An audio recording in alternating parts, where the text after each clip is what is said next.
सक्षम news India में आपका स्वागत है। इस समय हमारे साथ राजेश मेहता जी मौजूद हैं, जो भाजपा के लिए भाजपा पार्टी से जुड़े हुए हैं और जिस तरह से उनकी पत्नी कहा जाए वो नगर सेविका है वार्ड नंबर 70 से, लेकिन वो जिस तरह से दिन प्रतिदिन अपने कार्यों में लगे हुए, उनके कार्यों की बात की जाए, यहाँ की उनके वार्ड की ज़रूरतमंद लोगों में हर किसी तक पहुँचने की उनकी कोशिश है। इसी दौरान जब रमज़ान स्टार्ट हुआ, रमज़ान के दौरान किस प्रकार से बात करें राजेश मेहता जी किस प्रकार उनकी मदद किए, तो राजेश जी जिस तरह से हम पहले दिन से ही आपको देख रहे हैं, आप जिस तरह से पूरी दिल से आप काम कर रहे हैं, आपको देखा जाता है, आप खुद ही लोगों के बीच जाना, लोगों को डिस्ट्रीब्यूशन करना, ये नहीं कि आप दूसरों को ऑर्डर करते हैं। तो रमज़ान के दौरान किस प्रकार आप लोगों के बीच पहुंचे और उनकी किस प्रकार की आपकी सहायता हुई, क्योंकि उनका रमज़ान है और रमज़ान में लोग घर बैठे हैं, उनके पैसे की कमी होगी, तो वो अपना त्यौहार किस तरह से मना पाए, इस पर कितना ध्यान दिया आपने? जैसा कि आपने देखा होगा कि लॉकडाउन को होकर के आज 2 महीना पूरे होने जा रहे हैं और रमज़ान को भी एक दिन के बाद में पूरा उनका 1 महीना हो जाएगा। लेकिन हमने अपने पूरे वार्ड में जो भी रमज़ान के दौरान में जो भी हमारे पूरे मुस्लिम बांधव हैं, उनके लिए भी हमने शाम के टाइम पर सुबह के उनका खाना वो नहीं खा रहे हैं, तो उनके लिए शाम को हमने फलाहार की भी व्यवस्था की है। करीब करीब हम रोज़ 1500 पैकेट फल के उनको देते हैं। और जो राशन है, मतलब आपने देखा कि हमने 2 महीने से जो राशन है, तो पहले हमने 10,000 किलो बटा दी, तो आज हमारा जो स्ट्रेंथ है आपने देख रहे हो, रोज़ हम 350-400 पैकेट एवरी डे हम अपने पूरे वार्ड में सभी जो ज़रूरतमंद हैं उनको सबको देते हैं। इसमें हिंदू बांधव है, मुस्लिम बांधव है, क्रिश्चियन बांधव है, सभी को एक समान दृष्टि से देखते हुए ये पूरा डिस्ट्रीब्यूशन करते हैं। लेकिन रमज़ान का महीना है तो उनका ख्याल थोड़ा सा हम ज़्यादा रख रहे हैं, तो उनके लिए इस अनाज के साथ साथ में उनके घरों में हम फ्रूट्स के पैकेट्स भी शाम के टाइम पे जब उनकी रोज़ा जब उनका होता है, तब हम फ्रूट्स के पैकेट्स भी उनके साथ में खाने के साथ में फ्रूट्स के पैकेट्स भी हम बेचते हैं। और आपने देखा होगा जिस तरह से हम यहाँ पर आप देख रहे हो कि हमारे जो लोग यहाँ लगे हुए हैं पूरे, आपने देखा होगा हाथों को पूरा एकदम मतलब पूरा ध्यान दे रहे हैं कि जिस तरह से कोरोना महामारी फैली है तो उसका भी ध्यान दे रहे हैं। तो पूरा ध्यान देते हुए यहाँ पर हमारा पैकिंग का यूनिट चालू है। रोज़ यहाँ पर हम करीब 350 से 400 लोगों का जो पैकेट होता है, जिसके अंदर में शक्कर है, दाल है, आटा है, चावल है, तेल के पैकेट्स है, और वो पूरा एक किट बना करके हम करीब 10 किलो का एक किट उनको देते हैं कि कम से कम 10 से 12-15 दिन तक वो एक किट से वो काम चला सके। फिर ख़त्म होता है, फिर उनका हम ध्यान रखते हैं, फिर उनको देते हैं। इस तरह से पूरा 2 महीने से हम लॉकडाउन के अंदर भी उनका जितना हो सकता है हमसे उतना हम ध्यान रख रहे हैं। और भी कोई सूचना आती है, कोई माइग्रेंट्स लोग हैं, बहुत लोग अभी भी गांव जाने वाले जो उत्तर भारतीय लोग हैं और भी बंगाल के लोग हैं, उनको अभी तक कोई सुविधा नहीं होती, तो वो भी हम करके दे रहे हैं। लेकिन तो राजेश जी, जो पलायन की बात चल रही है, हर जगह से लोग पलायन कर रहे हैं, लोग जिस तरह से पद यात्रा कर रहे हैं इतनी लंबी लंबी दूरी, तो क्या यहाँ भी वार्ड से लोगों का पलायन चालू, अगर लोग उन्हें जाने की किस प्रकार आप सुविधा कर रहे हैं? एक्चुअली में लॉकडाउन जब से शुरू हुआ तो, लेकिन कोरोना के अंदर में मुंबई के अंदर में जो एक भीषण रूप धारण कर लिया और 40 से 40 हज़ार के ऊपर लोग अफेक्टेड हो गए हैं। कुछ इधर हमारे पास में कुकर हॉस्पिटल है, यहाँ भी 20-20, 25-25 मौतें लोग देख रहे हैं। तो एक लोगों के अंदर में डर सा स्वाभाविक बढ़ गया, और उस डर की वजह से, मैं तो कहूँगा सिर्फ डर की वजह से लोग पलायन करना चालू कर गए। हम लोग उनको बता रहे हैं कि बाबा, मुंबई ने आपको रोज़गार दिया है, मुंबई आपकी जन्मभूमि नहीं है लेकिन कर्मभूमि है, और उस कर्मभूमि के अंदर में कोई मुसीबत आ रही, आपने भी साथ देना है, हम आपको साथ दे रहे हैं। लेकिन फिर भी मन में एक जिस तरह का डर है, तो अपने रिक्शे में अपने बाल बच्चों को बिठा के बोल रहे हैं कि हमको कोई भी कीमत में मुंबई में नहीं रहना है, हमको अगर बचना है तो हमको अपने नेटिव जाने दो। तो उनको लिए भी हम जो भी व्यवस्था हो सकती कर रहे हैं। लेकिन हम एक समझाने का उनको काफ़ी प्रयास किया, लेकिन लोगों को समझने के प्रयास के परे था, और लोगों में इतना डर बैठ गया कि शायद डर के मारे भी कुछ लोग इसके अंदर मौत के मुंह में समा गए। तो कोई इसमें आश्चर्य नहीं हो रहा है, क्योंकि जिस तरह से डर उसमें इस तरह का एक, जो कि इस तरह की बात भी आ रही थी कि लोग भूख की वजह से भूख की वजह से उन्हें खाना नहीं मिल पा रहा है, इसलिए शायद पलायन हो रहा है, लेकिन ये वजह नहीं है, डर है।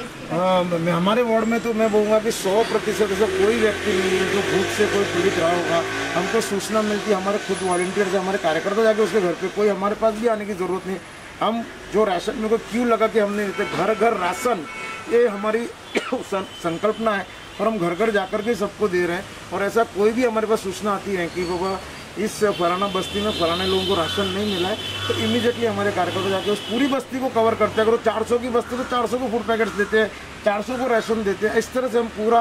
ये 2 महीने से लोगों की सेवा के अंदर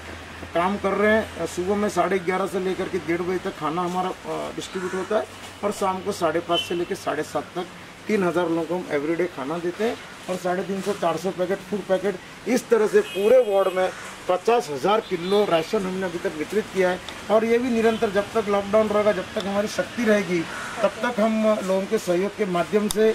हमारे जो आमदार है पराग अलोनी जी, पूनम महाजन जी, हमारे दूसरे क्षेत्र से आमदार अमित सातम जी, इन सबके सहयोग के साथ में हम इस और स्थानिक नगर सेविका सुनीता मेहता जी के साथ में हम पूरे 2 महीने से लोग लगातार हमारी 20-25 लोगों की टीम है, खाने वाटप में, सैनिटाइजिंग के अंदर है, इसके अंदर। लेकिन आजकल जो फ़ोन हमको ज़्यादा आ रहे हैं वो एडमिशन्स के आ रहे हैं, हॉस्पिटल्स में भर्ती के आ रहे हैं कि हमारा एडमिशन्स नहीं हो रहा, भर्ती नहीं हो रही, दवाइयाँ नहीं मिल रही है, वो भी हमारे एक यूनिट हम उस तरफ भी लगा के रखे हैं कि ज़्यादा से ज़्यादा। अभी जब मैं बात कर रहा हूँ उसके 10 मिनट पहले मैं कुपर हॉस्पिटल में से आ रहा हूँ, एक पेशेंट बहुत सीरियस था, ब्रेथलेस था, 70 साल की लेडी थी, उसको एडमिट कराया और उनको जो दवाई वगैरह का प्रबंध था वो भी हमने सब करा। तो इस तरह के अभी जो विषय चल रहे हैं, तो हॉस्पिटल का बहुत विषय है और हॉस्पिटल में एडमिशन्स नहीं मिल रहे। तो मेरी आपके इस चैनल के माध्यम से, आपका इस चैनल हमेशा लोगों के समस्याओं को उठाने ज्वलंत एक रूप लेता है, तो आपके चैनल के माध्यम से सरकार से मेरा निवेदन रहेगा कि इस तरफ भी वो ध्यान दे करके लोगों को जिस तरह से परेशानियां हो रही हैं,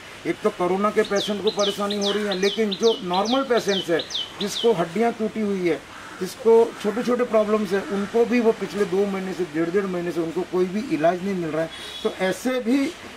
लोगों की तरफ मैं सरकार का ध्यान आकृष्ट करता हूं आपके चैनल के माध्यम से। और हॉस्पिटल्स को भी वो जिन्होंने कल एक घोषणा की राजेश टोपे जी ने कि पूरे मुंबई और महाराष्ट्र के हॉस्पिटल्स उन्होंने अपने एक्वायर्ड किए हैं, एक बहुत सराहनीय कदम है। लेकिन उसके आगे भी जाकर के बहुत कुछ करने की आवश्यकता है जिससे हम लोगों के जीवन को बचाने में सफल हो सके। बहुत बहुत धन्यवाद आपका। तो ये जो पूरी टीम आपकी काम कर रही है, जो यहाँ पर एक योद्धा कहा जाए कि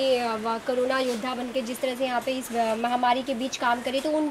उनका कितना ध्यान दिया जाता है कि वो लोगों के बीच जाते हैं, लोगों के बीच पहुँच रहे हैं। तो राजेश जी, इस बात पे आप कितना ध्यान दे पाते हैं कि उनके भी स्वास्थ्य का ध्यान रखा जाए, वो भी एक केयरफुली होकर इस काम को कर पाए? मैंने इसके अंदर में आपके चैनल के माध्यम से मैंने केरला मॉडल अपनाया है। वहाँ पर विटामिन सी और विटामिन जेड की गोलियाँ देते थे। हमने अपने पूरे कार्यकर्ताओं को जो पिछले 2 महीने से काम कर रहे हैं उनको हमने विटामिन सी, विटामिन जेड की गोलियाँ दी है। उसके बाद में आयुष मंत्रालय का जो काढ़ा है, हमारे ऑफिस में रोज़ कम से कम 5 लीटर काढ़ा बनता है, जिसमें वो ड्राई जिंजर होता है, काली मिरी होती है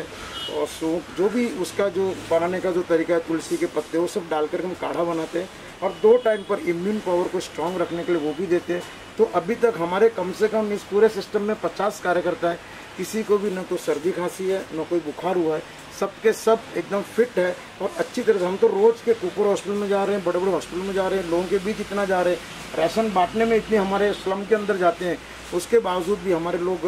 मतलब इसको मैं कह सकता हूँ कि भगवान की दया है कि हमारे कोई भी व्यक्ति को इस तरह की कोई बाधा नहीं हुई है। और मैं भी चाहूँगा कि सभी लोग जो आज इस कोरोना से जो ग्रस्त है वो भी अच्छे हो जाए, यही मेरी आपके माध्यम से अपील रहेगी। Thank you. आप ये जो खाना, ये जो लोगों तक राशन आप पहुंचा रहे हैं, तो इसकी पैकिंग आप खुद भी करने बैठ जाते हैं? ऐसी आपकी 1-2 फोटो सामने आई है, तो किस प्रकार आप यहाँ पर ये लोगों तक पहुँचाने के साथ साथ आप इसे पैक करना और यहाँ के भी कार्य को पूरा आप देखते रहते हैं? नहीं, ये जो भी काम है, बगैर इसमें अगर आप अपने आप को झोंकोगे नहीं, उसमें अगर शामिल नहीं होगे तो ये काम होगा नहीं। कि 50,000 किलो राशन बांटना, पैकिंग करना, घर घर तक पहुंचाना, तो उसमें अगर जब तक आप स्वयं नहीं करोगे तब तक ये सिस्टम नहीं चलेगा, ना तो कोलैप्स हो जाएगा। इसलिए मेरे को खुद को भी इस पूरे सिस्टम में रहता हूँ, हमारे कार्यकर्ता इस पूरे सिस्टम में रहते हैं और उनके सबके सहयोग से हम ये इस जो कार्य को अंजाम देते हैं। जिस तरह से आपने देखा कि राजेश जी खाली एक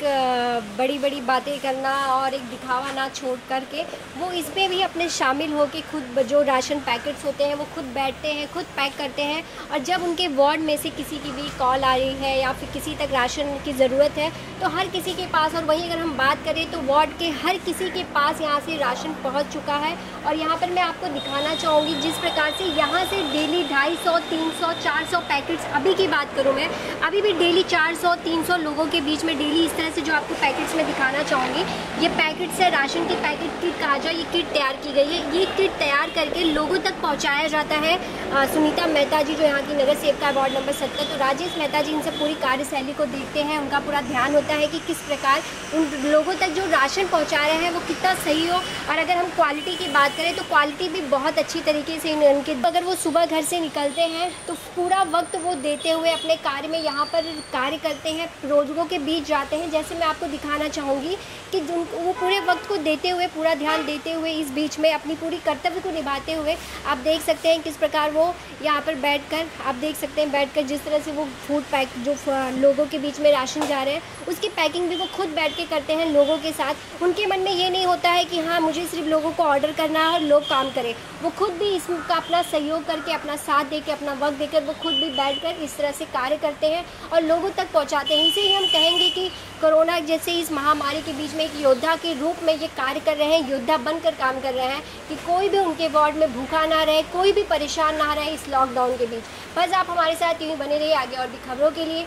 सहयोगी अविनाश के साथ मैं शालिनी सिंह, सक्षम न्यूज़ इंडिया, मुंबई।